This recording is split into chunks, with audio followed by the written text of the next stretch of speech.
Well, welcome everybody. My name is Chris Backes. I'm a professor for environmental and planning law at Utrecht University, and I'm a board member of the Dutch Association for Environmental Law.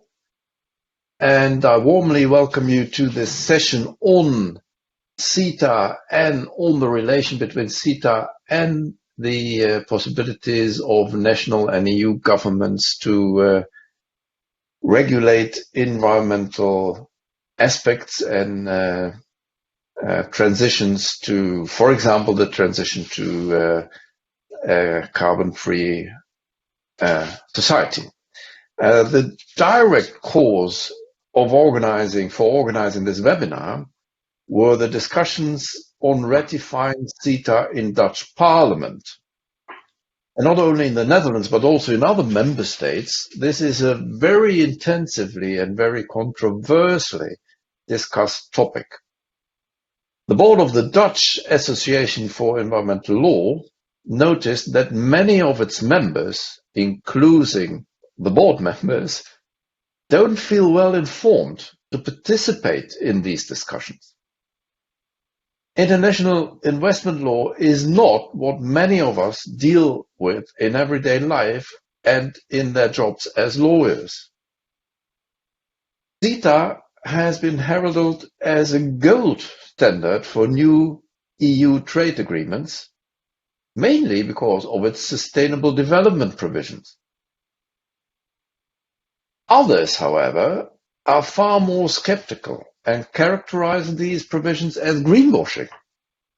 They fear that especially the investment state dispute settlement provisions in the treaty can hinder public environmental policy measures. Recently, the Netherlands has faced a huge claim of RWE because of Dutch climate change measures. What now is true about CETA and similar agreements? These questions were the reason to organize this webinar. We do this, and we did this in collaboration with the Environmental Law Special Interest Group of the European Law Institute. And I'm very glad that we have this collaboration of the Dutch Society of Environmental Law with the European Law Institute. We are very happy to have found 4 distinguished speakers who will inform us and discuss with us how treaties like CETA work, what sustainable development provisions in those treaties mean, and whether the dispute settlement provisions really are a threat for environmental regulation or not. We have split this meeting in 2 halves, with 2 speakers in each half. And after 2 speakers have taken the floor, we have time for questions and discussions. And then the next 2 speakers come in the second half. Please use the chat to pose your questions, and then I will pick out your questions and read them out. We will record this session and put it online afterwards. And I think that were all remarks I have to make in advance. And then without further ado, I want to move to the first, and I want to introduce the first 2 speakers, the 2 speakers of the first session. The first one is Professor Harm Schepel. He is Professor of Economic Law at Kent Law School and Brussels School of International Studies. Professor Schepel holds degrees from the University of Amsterdam, the International Institute of Sociological of Law in Oñati, and did his PhD in Florence at the EUI. I will not go further into details. He's very much renowned scholar in international trade law. and investment law, and in law and development. He is also a well-known expert on the topic we discussed today, and has published widely about the relation between international investment treaties and sustainability law. The second speaker, before I give the floor to Professor Schepel, the second speaker is Wybe Douma, Dr. Wybe Douma, senior legal expert of EU Legal, a consultancy firm for international and EU law, and he's also works as a senior legal advisor at the Dutch Ministry of Social Affairs and Employment. Also, he is specialized in the relation between international trade law and EU and national environmental law.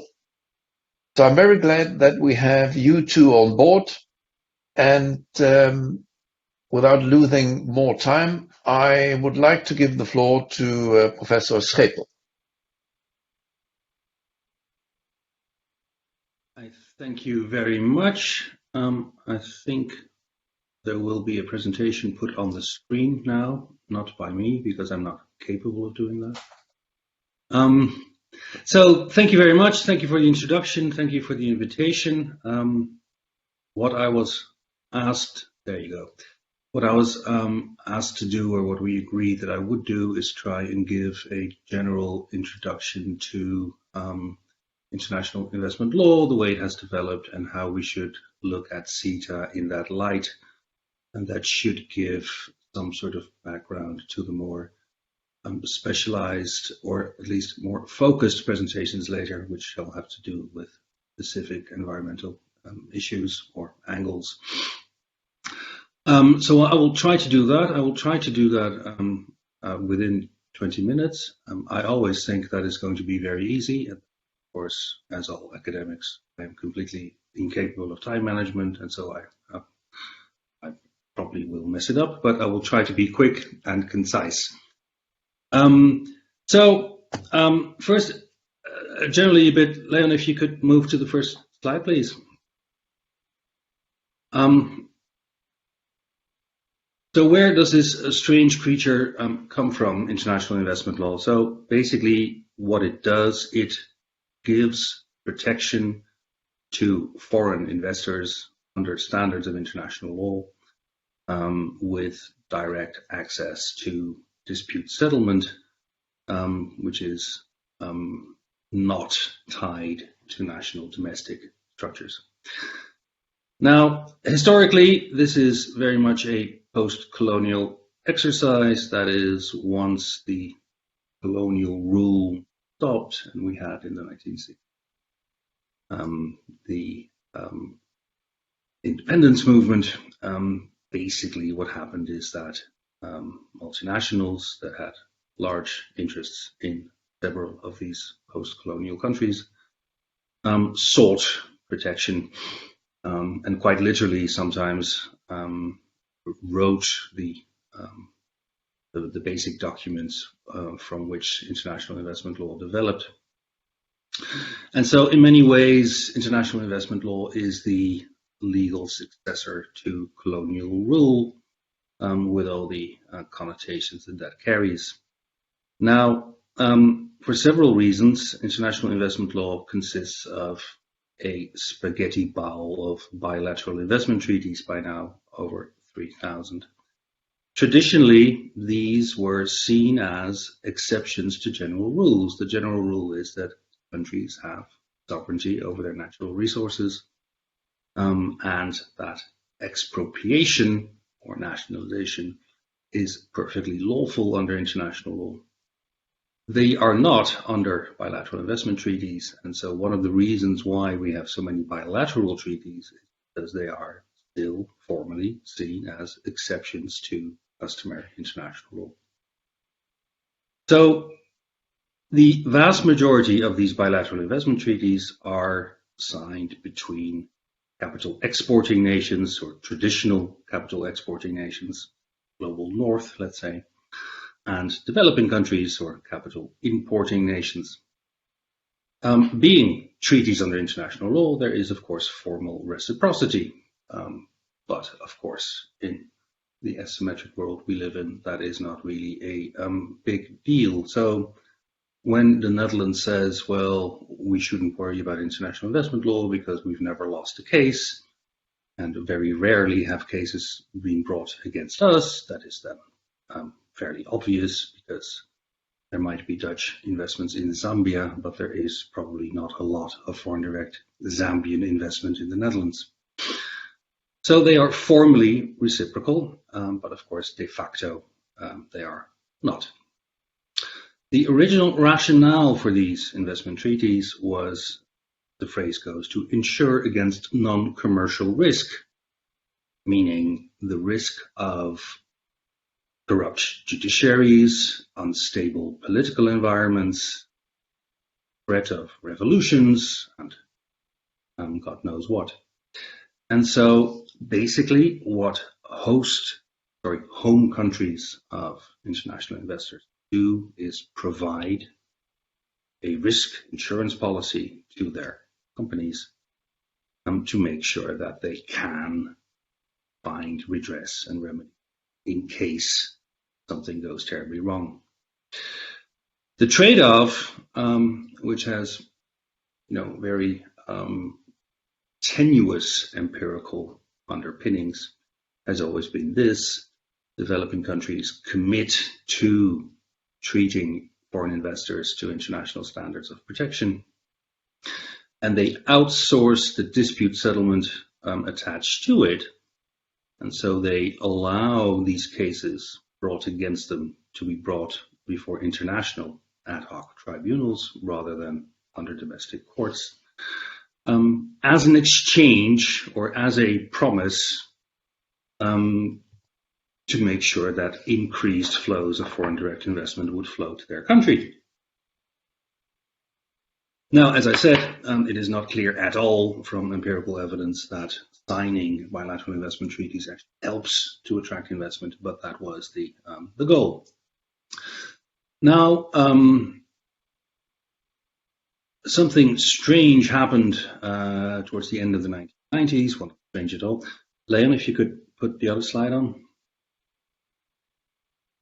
So from this traditional north-south origins, what is happening now is that more and more these investment treaties apply between not just north-north, that is between traditionally capital exporting countries, but also south-south, if you will, that is mostly China, that is signing bilateral investment treaties all over the place. So so I said in the beginning, these are all bilateral investment treaties. There are two big exceptions to those, which is NAFTA and the energy, which is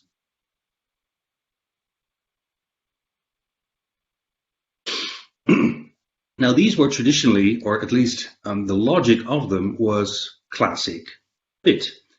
That is to say, NAFTA was signed between the United States, Canada, and Mexico. There was an investment chapter included, which of course had nothing to do with Canadians and Americans being afraid of each other. It had to do with Mexico.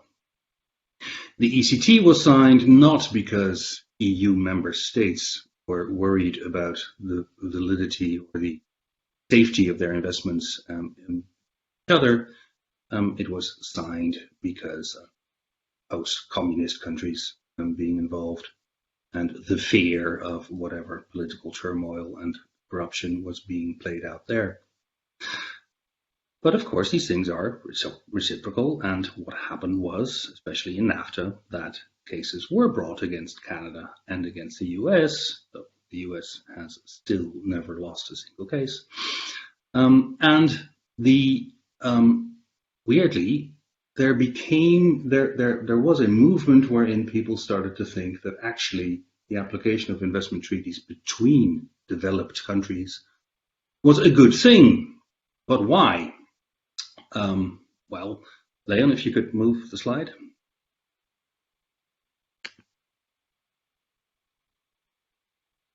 Because of the way that international investment law developed and the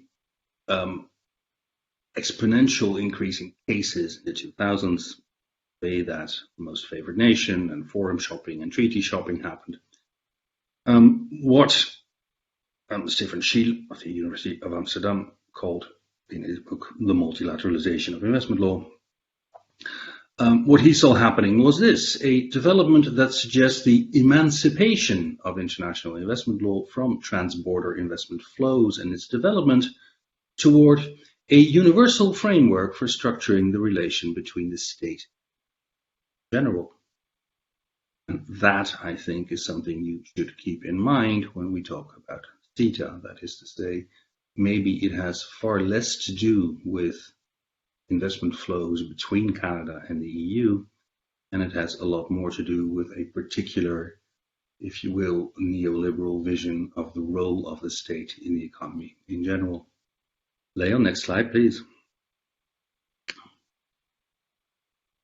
So why CETA? Why do we do this? Why does the European Union insist including an investment chapter, which is basically a classic bilateral investment treaty within the general framework?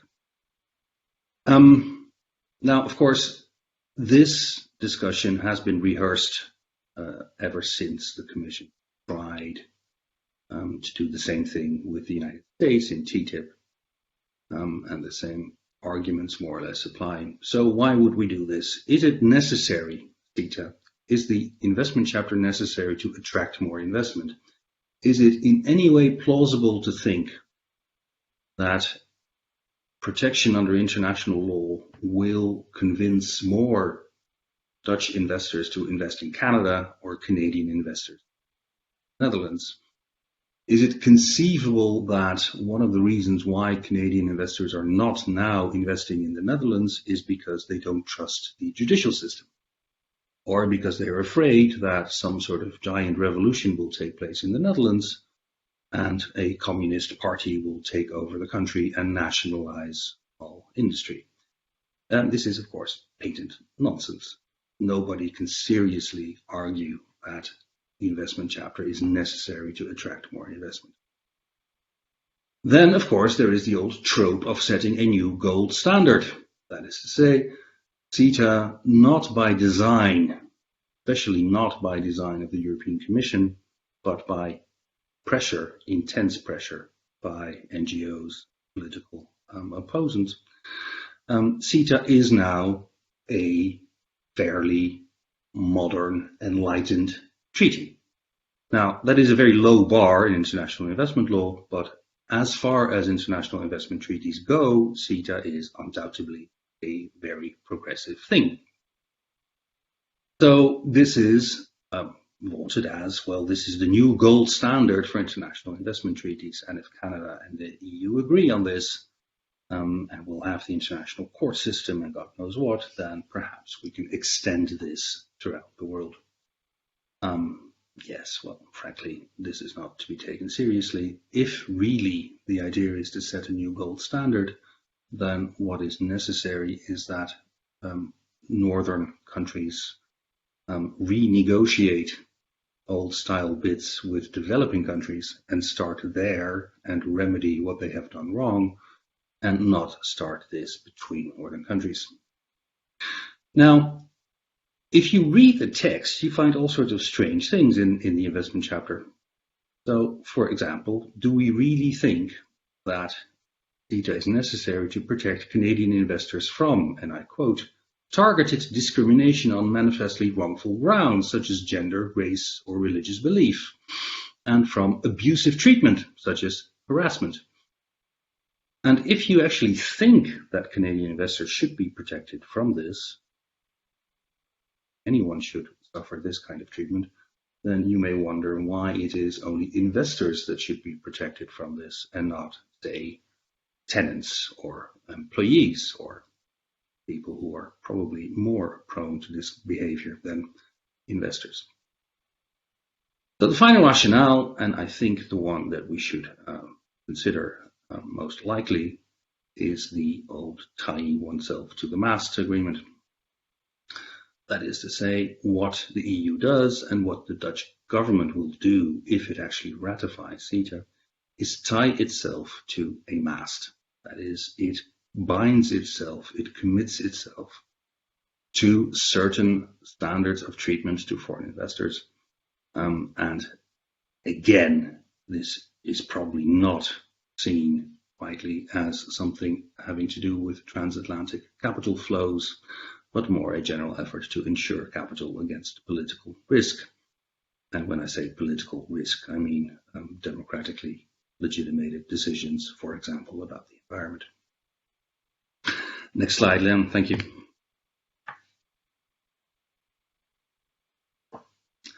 So, the structure of international investment law. Now, if it were only a matter of non-discrimination, then everything would be fine. So, in international investment law, there are two standards, two classes of substantive standards of protection. The most innocuous and traditional are the relative standards, which is thou shalt not treat foreign investors worse than domestic investors. Now, nobody would complain about that in principle. And so most, including CETA, investment treaties have non-discrimination provisions, that is national treatment. Thou shalt not treat foreign investors worse than domestic investors. And most favored nation treatment, thou shalt not treat foreign investors from one country worse than foreign investors from the other country. No case in the history of international investment law has ever turned on non-discrimination. It is a complete non-issue. All cases brought have to do with the more pernicious class of standards, which is the absolute standards of protection. And by absolute, I mean standards of protection that a state commits to in the treatment of foreigners, regardless of how it treats domestic investors. So these are standards of treatment that foreign investors are entitled to, whatever the domestic situation is and however domestic economic operators are being treated. And these are the expropriation, which again traditionally protected against revolutionary masses seizing assets of international companies. Nowadays, there is, of course, very little going on in terms of direct expropriation. And so the provision has been turned into a standard of legitimate regulation, because indirect expropriation is basically whether or not by regulatory measures or taxation measures a state does the equivalent of expropriation by other means. And then there is fair and equitable treatment, which is a standard that comes from the international minimum standard of treatment of aliens. And basically the thing there is, even if a state starts imprisoning, killing, or murdering or slaughtering its own citizens, there are international minimum standards of treatment that foreigners are entitled to. And so from this minimum standard of treatment now has come the interpretation that fair and equitable treatment means a state should consider that what it promises to do to foreign investors, it should abide by, and that there is a whole bunch of good governance rules that it should employ when treating foreign investors. So it protects against arbitrariness, it protects against unfairness, it protects against all sorts of intransparency. And so these two have been turned into measures, standards of measuring legitimate regulatory action. And then, of course, there is dispute settlement. That is, there is remarkably in international law, this happens in no other place. There is direct access for private parties that can bring a claim under international law directly to an international tribunal. No exhaustion of local remedies. There is no diplomatic protection by states. Affected companies can bring directly a case to an international tribunal complaining about the behavior of host states. This per se means discrimination. So, Leo, next slide, please.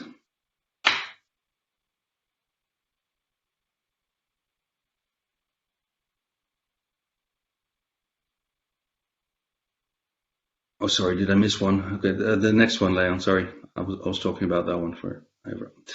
So in the discussions about the EU agreements, the former commissioner, Cecilia Malmström, managed to actually put this on paper in a letter to Bernd Lange, then the president of the Trade Committee in the European Parliament. In the EU, all investors, whether domestic or foreign, are subject to the same laws, have the same rights and obligations, and nothing in the agreements that the EU has concluded or intends to conclude has changed or will change that. This is nonsense.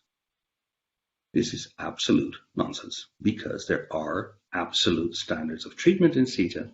That is, the EU commits itself to granting standards of treatment to foreign investors, which it does not to the EU. And if you don't believe me, then you should believe EU legislation, because next slide, please. In the regulation on apportioning financial responsibility for EU investment agreements, following can be read, and I will not read it to you, but see, especially from C, that there is specific provision for the fact that the union and not the member state complained against will bear financial responsibility if a member state is doing something to a foreign investor that is tolerated or even required by European Union law.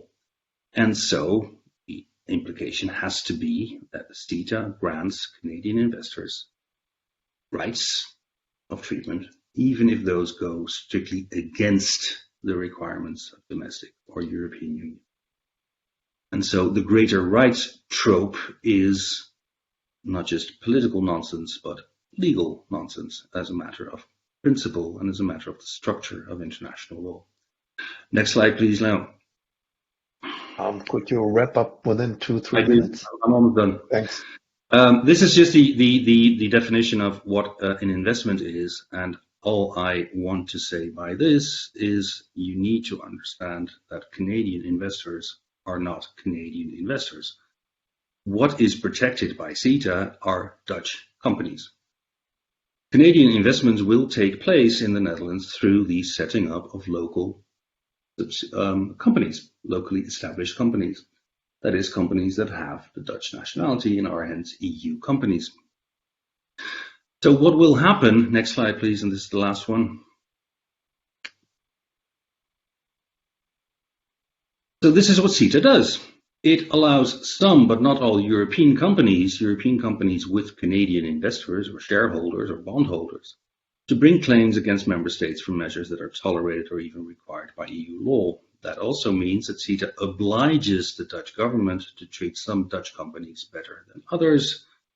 And once that happens, it is pretty much inevitable that there will be intense legal and political pressure to extend standards of protection to companies that are not covered by CETA, that is, that do not have Canadian shareholders or bondholders. And so the pressure is towards the extension of international investment law throughout the EU Dutch economy. And I think I'm entitled to suspect that is exactly. Thank you very much. I'm sorry I overran.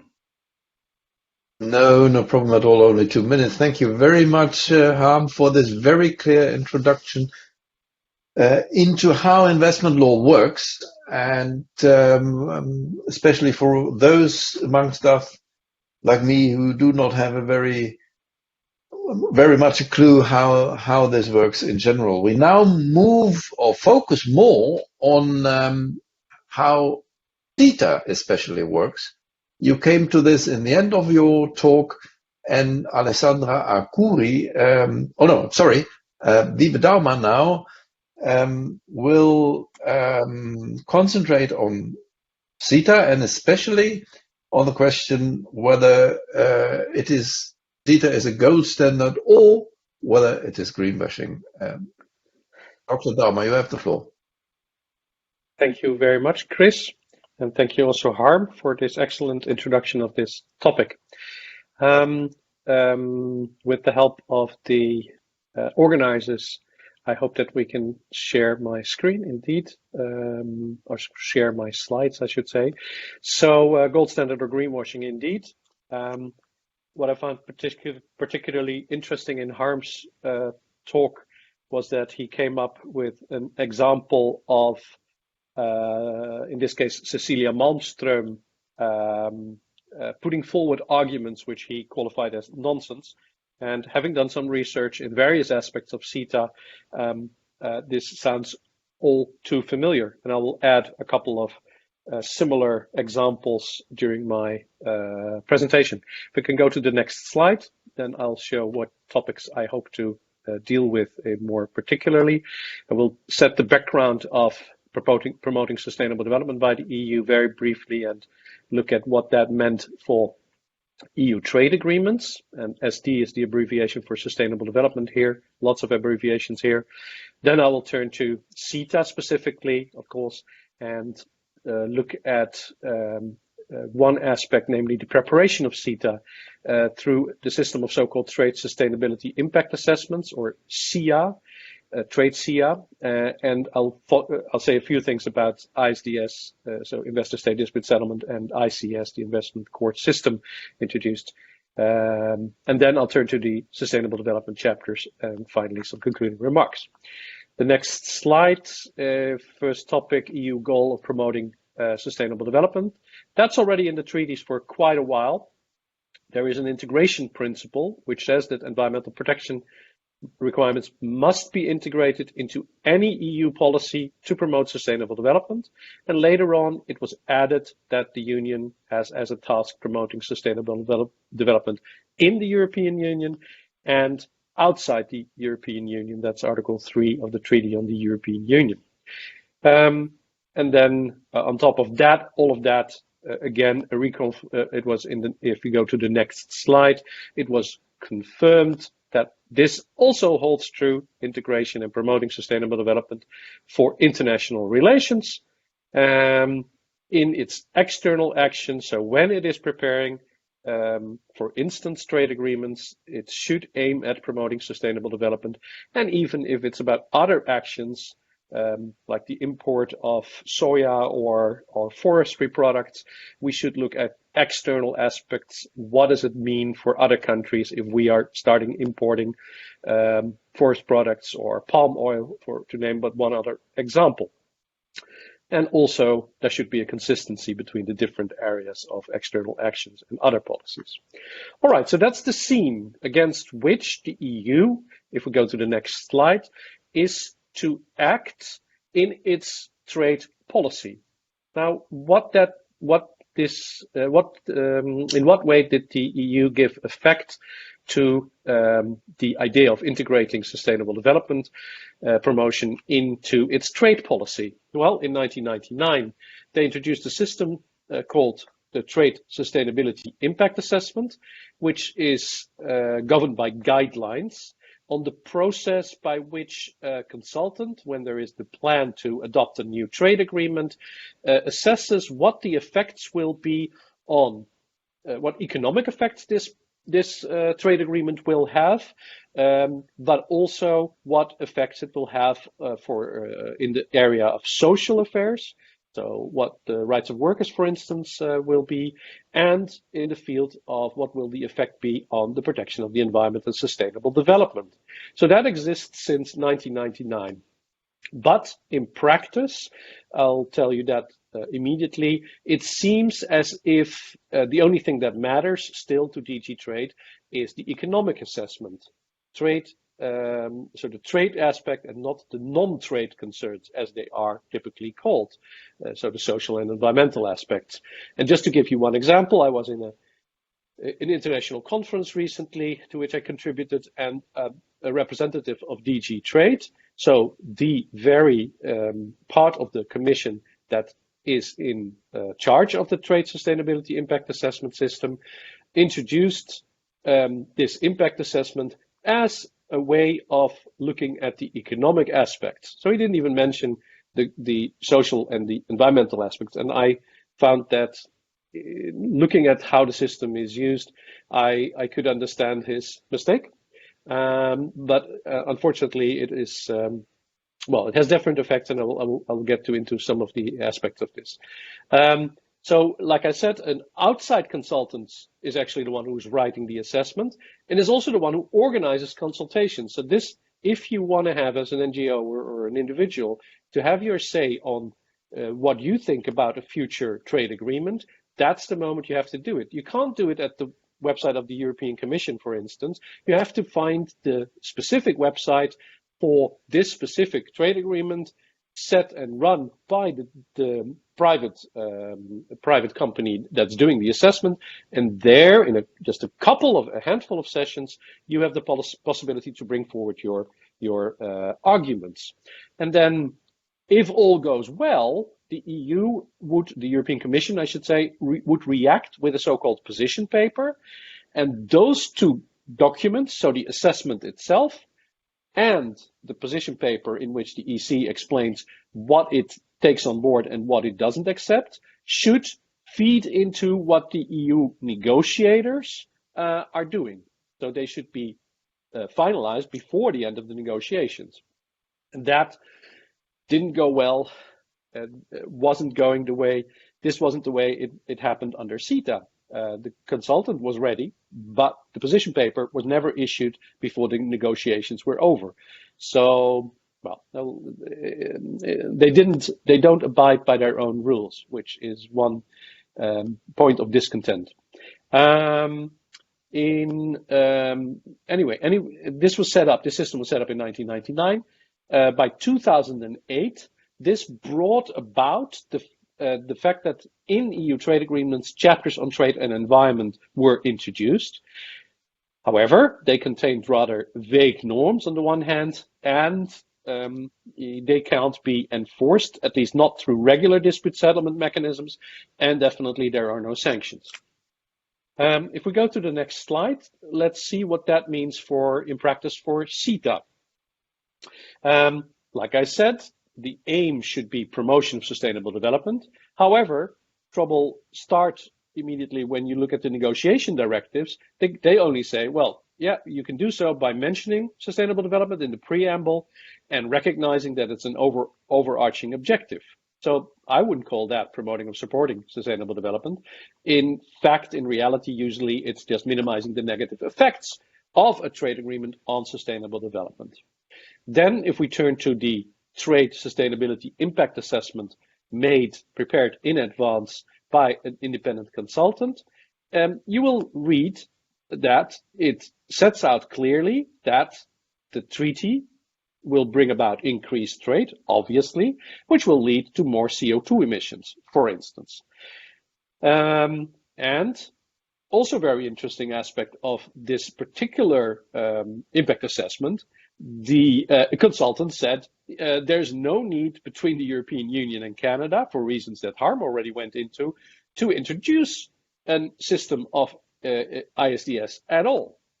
And finally, and then on top of all that, the official reaction of the European Commission, which should have fed into the negotiations, which should have said we agree or we don't agree, was actually not published until, as I already said, after negotiations were over.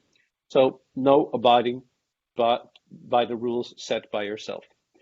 So in the end, the CETA agreement was put on the table. It contained no specific steps against more CO2 emissions.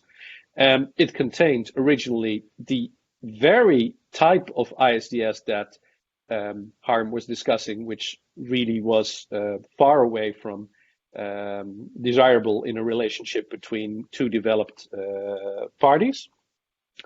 And then only in the legal scrubbing phase did the improvements to the ISDS system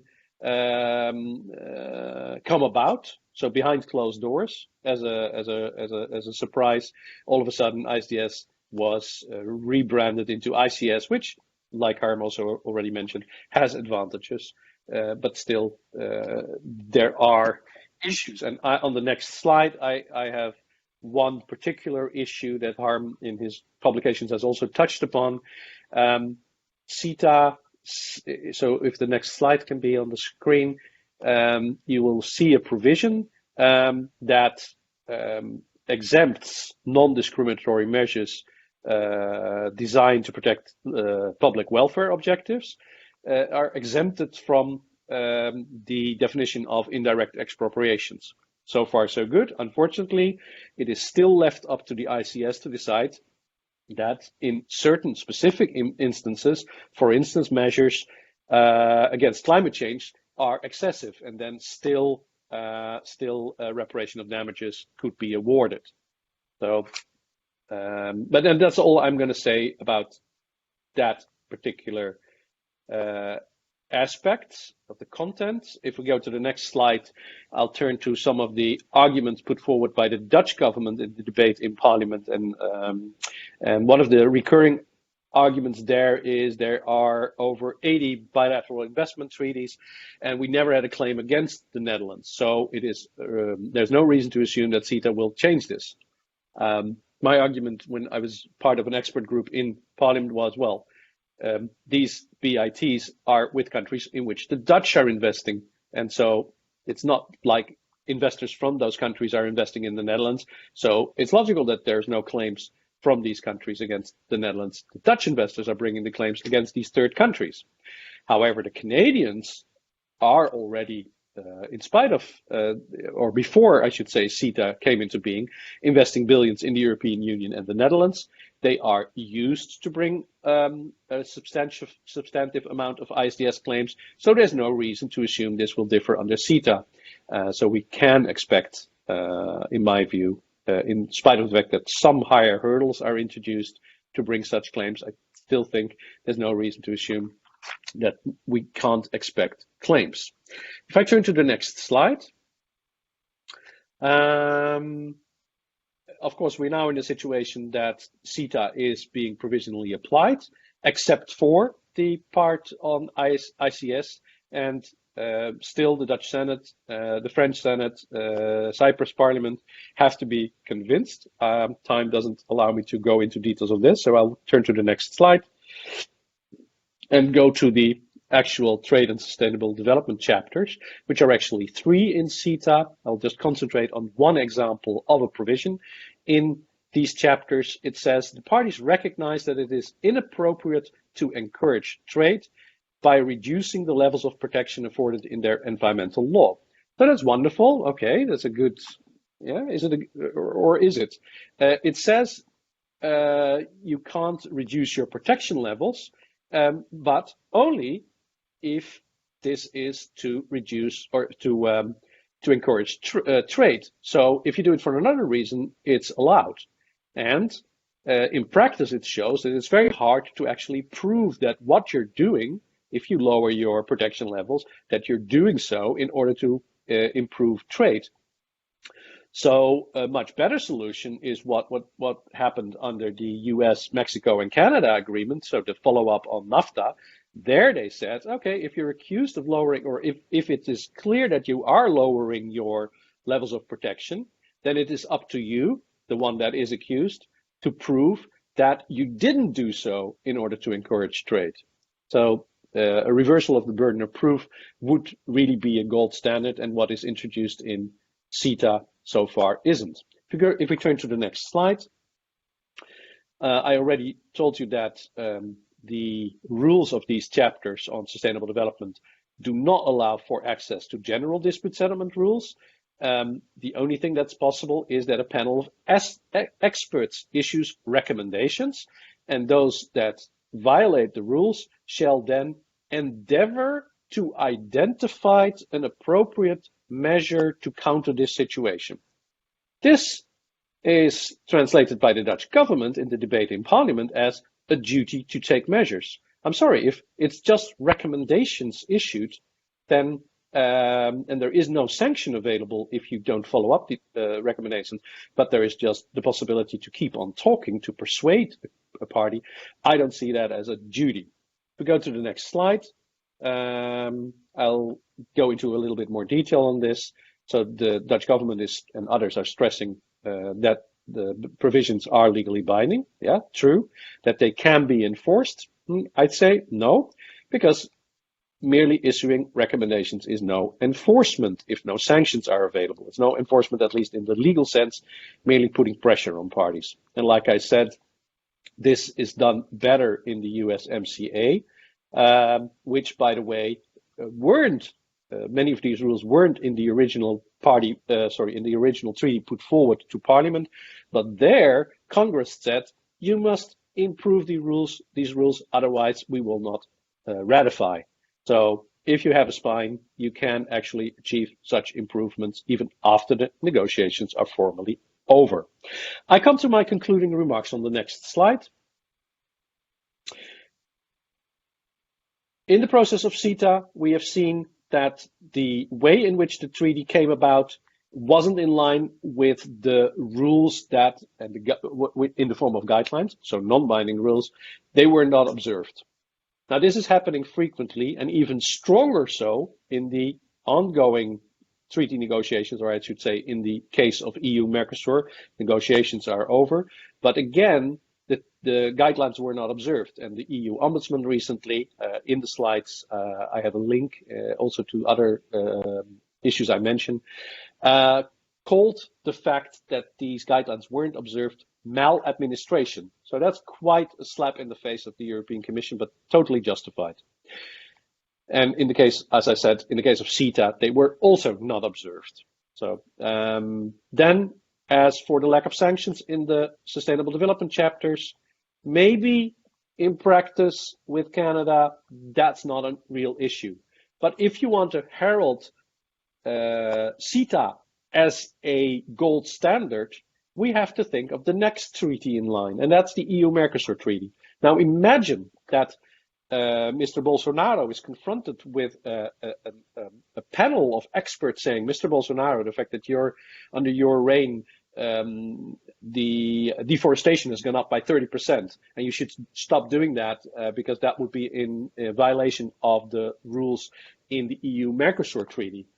What chance is there that he will take that seriously and then take a different view on deforestation? Not a chance in hell, I'd say. So that's why I think CETA doesn't form a gold standard in this respect. And in fact, there's better examples, like I already mentioned, the USMCA does have better rules. And in that sense, that part of that treaty is a gold standard. In my publications, I have looked at the way in which the precautionary principle is warranted under CETA, and I've argued, and we have argued with colleagues, that it isn't sufficiently warranted, not even by some statements afterwards. And then overall, one has to conclude that minimizing negative effects on sustainable development instead of promoting sustainable development, as should be the official task as the EU sets itself, isn't warranted as well. And for all these reasons, my conclusion is that CETA definitely does not yet form a gold standard. Thank you for your attention. On the next slide, sorry, I have some further reading, and I hope that this can be shared afterwards. Thanks.